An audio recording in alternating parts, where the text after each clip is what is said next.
and welcome to GamesMaster, where even under the sea we take great pride in our own physical fitness. And as you can see, my two mermaids, Teresa and Leanne, are physically very fit indeed. Okay, ladies, what's the most energetic thing you've ever done? I played ping pong once, 3 times in a row. I regularly mud wrestle. We're stretching our groins a little bit more than usual today because one event dominates this show, and we like to call it We're Athletic, We Like Lycra.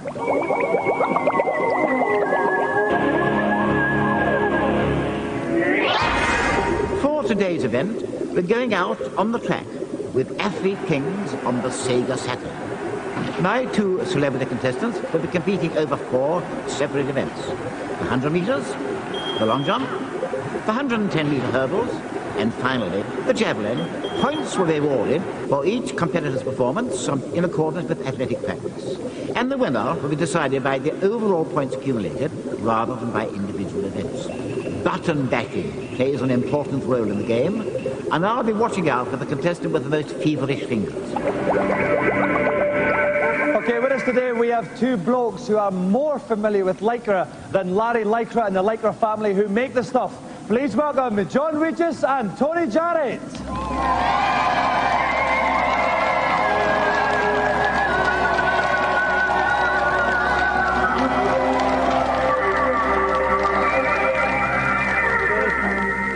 Now, of course, I should have said John Regis, MBE. Technically, you have that gong. What was it like when you got it? Where did you have to go? Buckingham Palace. You know, for me, it was probably the proudest day that I've ever had so far. You know, when I was younger, I always wished that I could ever, go and see the Queen and receive one of those medals because you always thought it was somebody else who'd get it. But when my name came up in the list, I was really happy. My parents came down. It was a tremendous day out, and really chuffed. Was there a party afterwards? There was in my house. All right. But you didn't have a party with the Queen? No. Because I want to know that. I mean, if she has a bit to drink, she'll bend over and start lighting her farts, stuff like that. But I guess we won't know that. I bet Fergie does. I bet she'd be the first one to get lighting the bottle farts. I probably won't get an MB. I think that's no chance of that one. I think so. Now, Tony, well, I'll ask you a much classier question than that. I want to know what you look for in a short. Now, we see you guys running very graphically all the time. And what's the most important quality in a short? Well, the most important quality in the shorts is comfort and support. Stop things wiggling about and shaking about. Wiggling about? Wiggling sounds like it's small. It's not very small. I probably wiggle. I imagine I most definitely wiggle. Or rock about. That's more like it. And finally, it's a tradition here on GamesMaster. My mother, the biggest athletics fan in the world, whenever we have athletes on, can you possibly just give her a little wave to that camera? Say hi, Paula, and a little wave there. Hi, Paula. Hi, Paula. That is fantastic. Thank you very much. I would also like to, on a personal note, say, Mother, once again you've done it. You've moved house without telling me the address. Keep doing this. I'm feeling a little bit insecure now, so please get in touch. And while we wait for the results of that heartfelt plea, the guys are going to get themselves in a game-stand position. I'll go up to the commentary box. And that trackside being my very own Jim Rosenthal. We have got Rick Henderson. Rick, you're a very athletic man yourself, aren't you? About as athletic as Wigan, I reckon. But I am actually practising at the old snooker and darts, so I think the exertion will be there somewhere. Okay, but not practising your jokes. No, obviously not. Okay, Rick, first about 100 metres here. What is the basic tips for the guys? Well, the basic tips, this is dead simple. You just have to hit those buttons as fast as you can. But we're looking at around a 10-second run here. Anything over 10 seconds and they're losing valuable points. Okay then, all right. Thank you very much, Rick. Best of luck, John. Best of luck, Tony. Okay. Off you go. Okay, character selection. Now, John is playing as Jeff Janssens, the British guy. Tony has opted for Carl Vane, who is grinning with the arrogance we've come to associate with the Germans. Course number 1. Okay, so we can see John on the right-hand side, considerably larger a frame than Tony on the left there, Rick. What a nice little running man. Oh, no. Okay, here we go. Get set. And they're off, and it's John Regis in the inside lane, making the early running there. Tony's got a lot to do at this point, Rick. Tony's got a lot to do, but the other guy is so huge, he can possibly get past him. He's enormous coming through. John comes through. John takes in 9.95 seconds to Tony's 10.1. A new world record. points. So at the end of the 100 metres, John Regis scores 1,108 points. Tony Jarrett, 1,071. It's not on who comes first and second at this stage. It's all on the points at the end of the game. OK, then, while we get our breath back for that and prepare for the long jump, we'll go to today's news.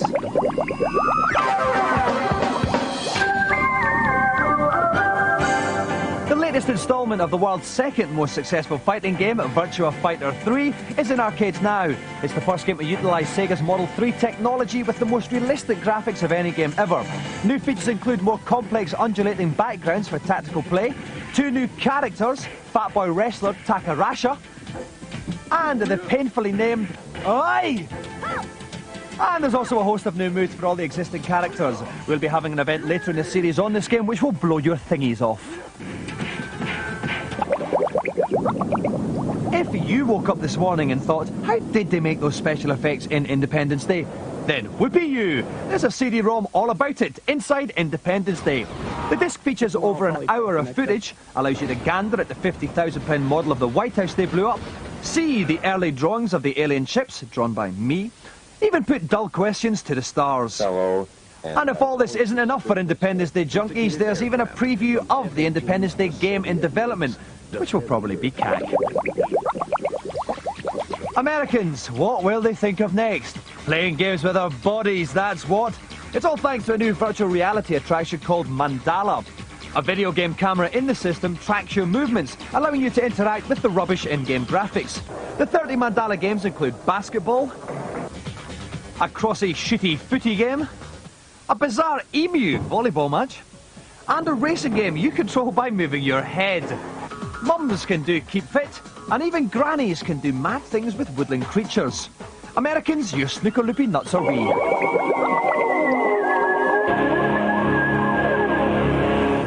OK, we have completed one event of our special I'm Athletic, I Like Lycra GamesMaster Challenge with John Regis and Tony Jarrett. John Regis 37 points ahead. We're just about to go into the long jump. Rick Anderson, what's the best tips for the guys here? Well, Tony's got a good advantage here. His character is a jumper, don't forget.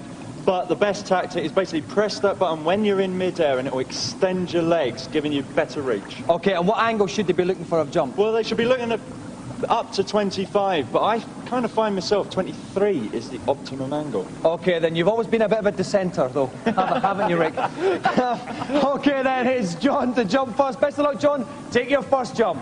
OK, each player gets 3 attempts. We just take the best of the 3, and that's the score. That will count. John now getting a lot of speed on this runway. This is crucial. He's got to convert it, though. Take off is near to the red line. That's not bad. The angle a bit too low there, Rick. 6.42. Well, he's just putting an initial jump on the board, trying not to foul it, because if he treads on the little red line, he's a foul. That's true, and 6.42, it's his banker. It is a banker. It's not a great jump. Not a great jump, though. OK, off goes Tony then to set the pace with his first jump. It's the gentle, loping, bizarre-looking stride of Carl Vane.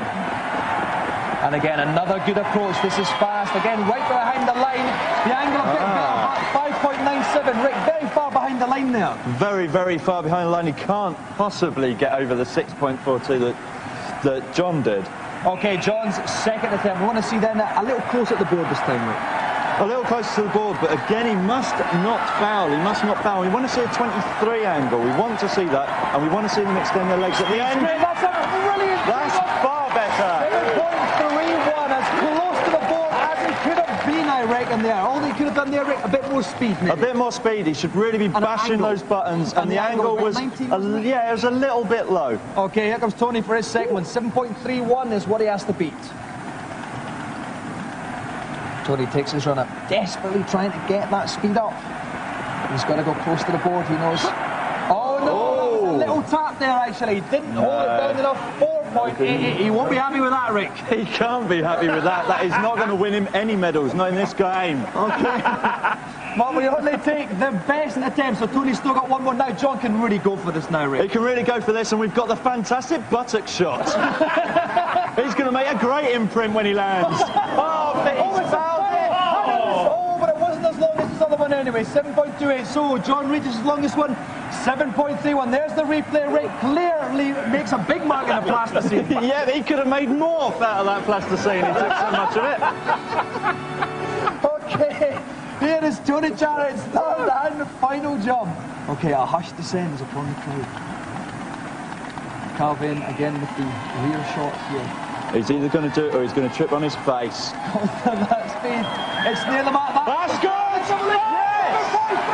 4.3 centimetres. Tony Jarrett takes the second event. But more importantly, how's it going to convert into points? Let's wait and see. Okay, the point score 8-8-8 for John Regis, 8-9-3 for Tony Jarrett. He pulls it back by 5, which means that John is still ahead, but only by 32 points now. At this point, I'm going to go down and check the guys are feeling all right. Okay, guys, 2 events gone. John, 1,996 points. Tony, 1,964. Now, John, Tony's eating into your lead there. Now you're still about 32 points ahead. The next event is the 110 metres hurdles. Well, have you ever done that in real life? Not a hope in hell. For me, it'd be like trying to climb a house, so I leave that event completely alone. But in this particular event here... This is your favourite, This is my favourite. Okay, it's nicely poised then. John Regis, 32 points ahead of Tony Jarrett. We're going to compare the size of our various Lycra pouches. You're not allowed to see that. You have to watch these fine adverts instead during this commercial break.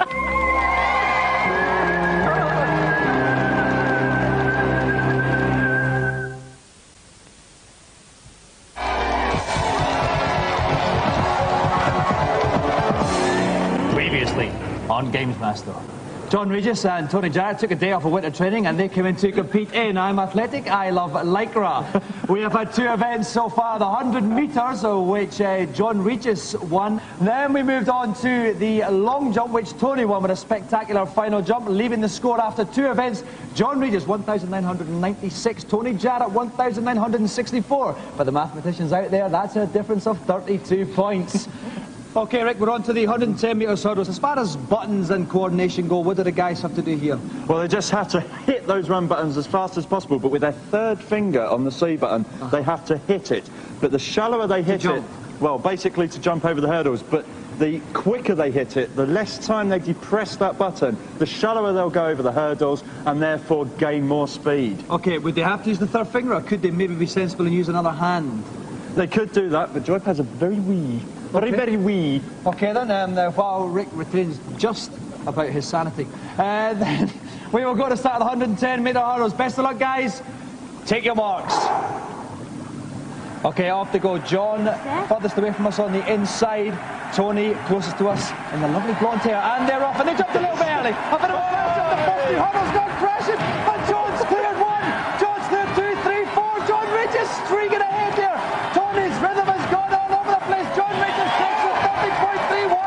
Tony Jarrett limps home at 16.29. What is that? Look at John strutting his stuff. He's got a new world record. Oh dear, now is that going to translate into points?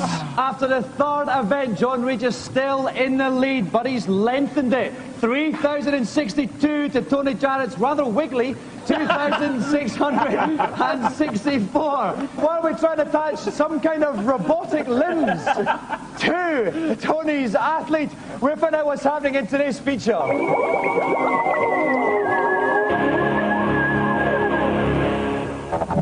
These exclusive shots of me redecorating my house are actually the latest multi-million-pound interactive movie extravaganza, trying to prove that actors in video games can have satisfying intercourse.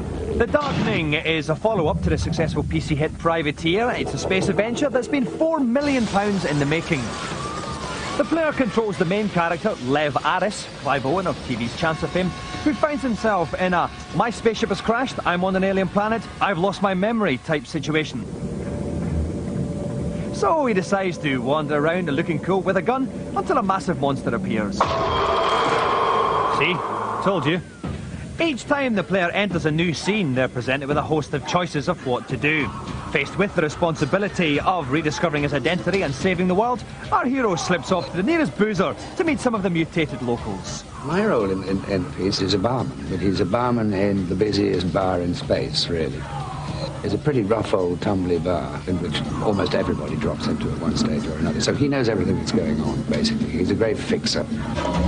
You mentioned some juicy deals. Not just juicy. Terrific. Suppliers, wholesalers, jobbers. You might say that I run a very moist establishment. There's quite a lot of computer technology to be added afterwards, but the big difference is at the end of each scene, you often have to shoot a variety of choices. Depending how good the player is at the game, you get to the end of the scene and then a deal is done and you go one way or it's not done. But it's when our hero comes into contact with the fairer sex that the problems really begin. A lot like in real life, kids, I can tell you. The dark is no place to be alone in. What do you suggest? I could use a wingman. Interested? Oh, that's a tough question. In anything you have in mind, yes. Go on, Clive, mate, do your duty. I don't know. I think I might just sit this one out. Oh!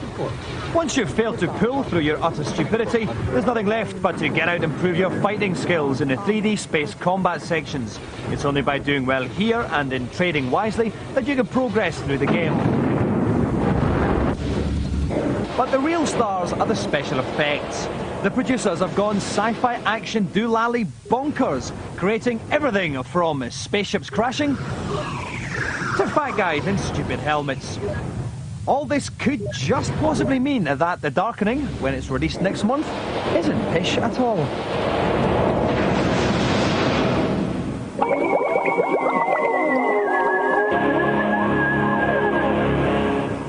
Okay, we're approaching the final event here. We've had John, Regis and Tony Jarrett here since the start of the show. John has played extremely well. Tony has played. And there's about as much tension as a very old soft duvet. The next event is the javelin. Now, Rick, what's the tips for the guys on this one? Well, again, it's angle-based. Welcome to Mathematics Master with Tom and Rick. It's angle-based, 45 degrees, the game says, but I find it better to do 42, 43 again. But also, they just have to get that run up, and to be honest, John's character could use that javelin as a toothpick. That's got to go far. Okay, so the game says 45 degrees. Rick would prefer a rather slightly droopier 42. It is John to throw first. So off he goes. Now, this cat was very strong at the throws. Yeah, this is John's specialist event. He's already in the lead, but this is the one. Okay, the speed is looking great along the ground there. We want a good time in there. He's behind the mark. The angle. Yeah, he did it. That's going to be not bad, actually. That's looking great. He's soaring out there. 70.32 meters for his first throw. It's not unbeatable, though. 90 is not unrealistic here. Okay, that's Rick illustrating a fine double negative there. Tony Jarrett's first throw, 70.32. The pressure is really on him here, Rick. I can't quite tell which one is the javelin, he's so scared. But he's got to keep going, he's got to get the speed up, and he's got to get as close to the line without fouling as he can. Okay, the speed is looking great. You can see the bar at the bottom there. He's quite close to the line. Let's see that angle, 66. Probably going to be too high, Rick. Yeah, I think he's come just about as far as a small child might. 30.94 metres, roughly half the distance of John's there, okay? But he's got two more throws left. We only count the furthest throw. Here comes John's second. Yep, the angle actually goes down in this game, so they've got to actually figure out which way it's going to go first. Okay, then, again, John's speed is fantastic as he approaches the line. He might have a foul. That's a foul there. But he can afford to do that. Yes. He's going to be saving himself now. He's teasing. He's throwing those sweets in Tony's direction, isn't he? He's angry though, look at the screen. He's bending down there, doing something. Okay, it's Tony Jarrett's second throw. Come and see my puppies, Tony. That's what you're saying. Okay, here goes Tony. We want speed, we want him to let go of the javelin as close to the line as possible, and we want about 40 degrees angle here. The speed's not quite as good, it's not quite outstretched. 38 degrees, so that's a good angle. It's soaring out, that's going to be close, 67.27, closer, but still it's John in the lead with 70.32. He can really go for it now in his final one, John, Rick. Well, this is what the Germans actually do. The Germans always throw very short distances at the beginning and go for the long distance at the end. Okay, here comes John. The speed again is very good. He wants us close to the line. Oh, the speed is magnificent if he can keep this up. 30 degrees, a bit too low, but his speed might carry it out there still, Rick. Yeah, but that is first one. 71.96 metres for John Regis there. And look at that little shimmy there. Who liked that one? But I think Tony's going to have a lot to do now, a lot to do. He really does. His best so far is 67.27. We're looking for another 4 metres plus from Tony Jarrett here. Here he comes. He's got to go basically over 85 to really put it all square. To bring the points level, yes, overall in the whole competition. Here he comes. Go on the speed. Get We those need that fingers speed. going, Tony. Okay, the speed is... it's not terribly fast. Maybe get the No, angle. this is definitely not it. The angle's not good either. I'm trying to think of something complimentary about this throw. I can't.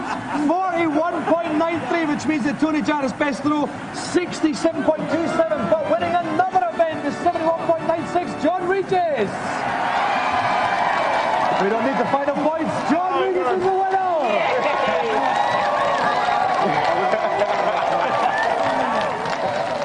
Congratulations, John. Well, thank you kindly.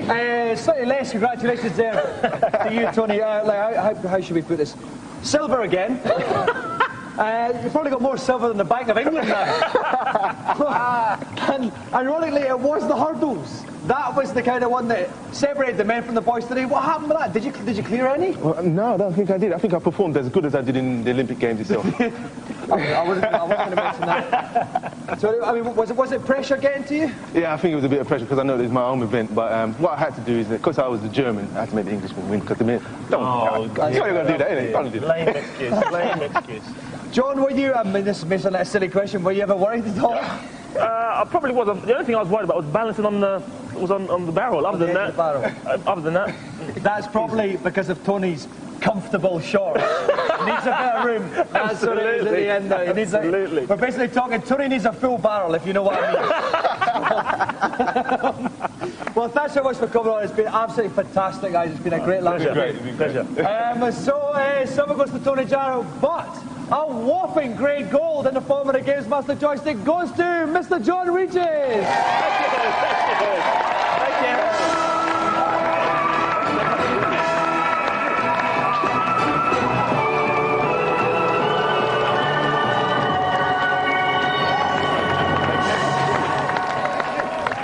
Okay, so that's the end of the show. Thanks very much to John and Tony. Next week, Paul Lation from the Hollyoaks is here. And I'll leave you with a final question.